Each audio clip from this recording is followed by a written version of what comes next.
بسم اللہ الرحمن الرحیم۔ السلام علیکم ناظرین و سامعین۔ قصہ یوسف میں سبق۔ حضرت یوسف کو بادشاہی کا خواب دکھایا۔ باپ کو بھی پتہ چل گیا، ایک موجودہ نبی تو دوسرا مستقبل کا نبی ہے، مگر دونوں کو ہوا نہیں لگنے دی کہ یہ کیسے ہوگا۔ خواب خوشی کا تھا مگر چکا غم کا چلا دیا۔ یوسف 2 کلومیٹر کنویں میں پڑا ہے، خوشبو نہیں آنے دی۔ اگر خوشبو آ گئی تو باپ رہ نہ سکے گا، جا کر نکلوا لے گا، جبکہ بادشاہی کے لیے سفر اسی کنویں سے لکھا گیا تھا۔ سمجھا دوں تو بھی اخلاقی طور پر بہت برا لگتا ہے کہ ایک باپ نے اپنے بیٹے کو بادشاہ بنانے کے لیے اسے کنویں میں ڈال کر درخت کے پیچھے سے جھانک جھانک کر دیکھ رہا ہے کہ قافلے والوں نے اٹھایا ہے یا نہیں، لہٰذا سارا انتظام اپنے ہاتھ میں رکھا ہے۔ اگر یوسف کے بھائیوں کو پتہ ہوتا کہ اس کنویں میں گرنا بادشاہ بننا ہے اور وہ یوسف کی مخالفت کر کے اصل میں اسے بادشاہ بنانے میں اللہ کی طرف سے استعمال ہو رہے ہیں، تو وہ ایک دوسرے کی منتیں کرتے کہ مجھے دھکا دے دو۔ یوسف عزیز کے گھر گئے تو نعمتوں کے ماحول سے اٹھا کر جیل میں ڈال دیا کہ اِنَّ مَعَ الْعُسْرِ یُسْرًا۔ جیل کے ساتھیوں کے خواب کی تعبیر بتائی تو بچ جانے والے سے کہا، میرے کیس کا ذکر بادشاہ کے دربار میں کرنا، مگر مناسب وقت پر یوسف کو جیل میں رکھنے کی اسکیم کے تحت شیطان نے اسے بھلا دیا۔ یوں شیطان بھی اللہ کی اسکیم کو نہ سمجھ سکا اور بطور ٹول استعمال ہو گیا۔ اگر اس وقت یوسف علیہ السلام کا ذکر ہو جاتا تو یوسف سوالی ہوتے اور رب کو یہ پسند ہی نہیں تھا۔ اس کی اسکیم میں بادشاہ کو سوالی بن کر آنا تھا، پھر بادشاہ کو خواب دکھا کر سوالی بنایا اور یوسف علیہ السلام کی تعبیر نے ان کی عقل و دانش کا سکہ جما دیا۔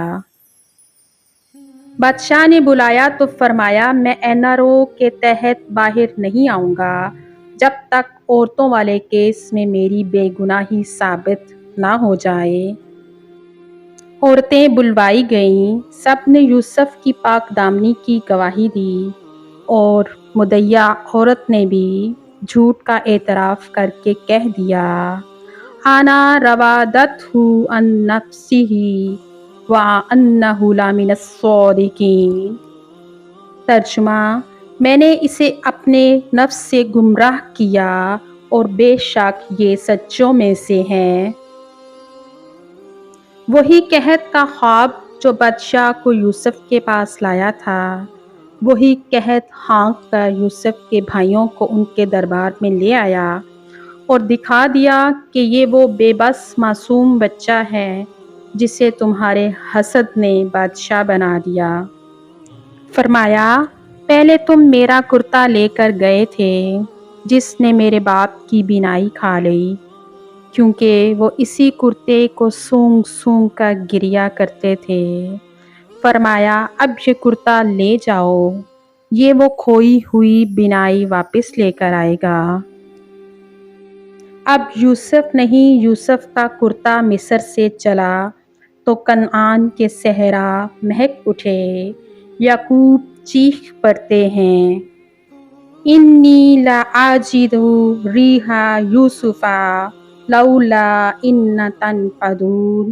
تم مجھے سٹھایا ہوا نہ کہو، ایک بات کہوں، مجھے یوسف کی خوشبو آ رہی ہے۔ سبحان اللہ، جب رب نہیں چاہتا تھا تو 2 کلومیٹر دور کے کنویں سے خبر نہیں آنے دی، اور جب سوئچ آن کیا تو مصر سے کنعان تک خوشبو سفر کر گئی ہے۔ واللہ غالب علی امرہ ولکن اکثر الناس لا یعلمون۔ اللہ جو چاہتا ہے وہ کر کے رہتا ہے، مگر لوگوں کی اکثریت یہ بات نہیں جانتی۔ یاد رکھیں آپ کے عزیزوں کی چالیں اور حسد شاید آپ کے بارے میں اللہ کی خیر کی کوئی اسکیم کو ہی کامیاب بنانے کی کوئی خدائی چال ہو۔ انہیں کرنے دیں جو وہ کرتے ہیں، اللہ پاک سے خیر مانگیں۔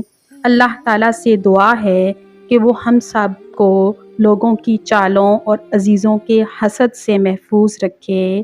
آمین یا رب العالمین۔ جزاک اللہ خیراً کثیرا۔ ویڈیو پسند آئے تو لائک کر دیں اور صدقہ جاریہ سمجھ کر زیادہ سے زیادہ شیئر کریں، اور اگر چینل پر نئے ہیں تو سبسکرائب کر دیں۔ اس سے میری آپ سب کی سماعتوں کا بہت بہت شکریہ۔ Thanks for watching.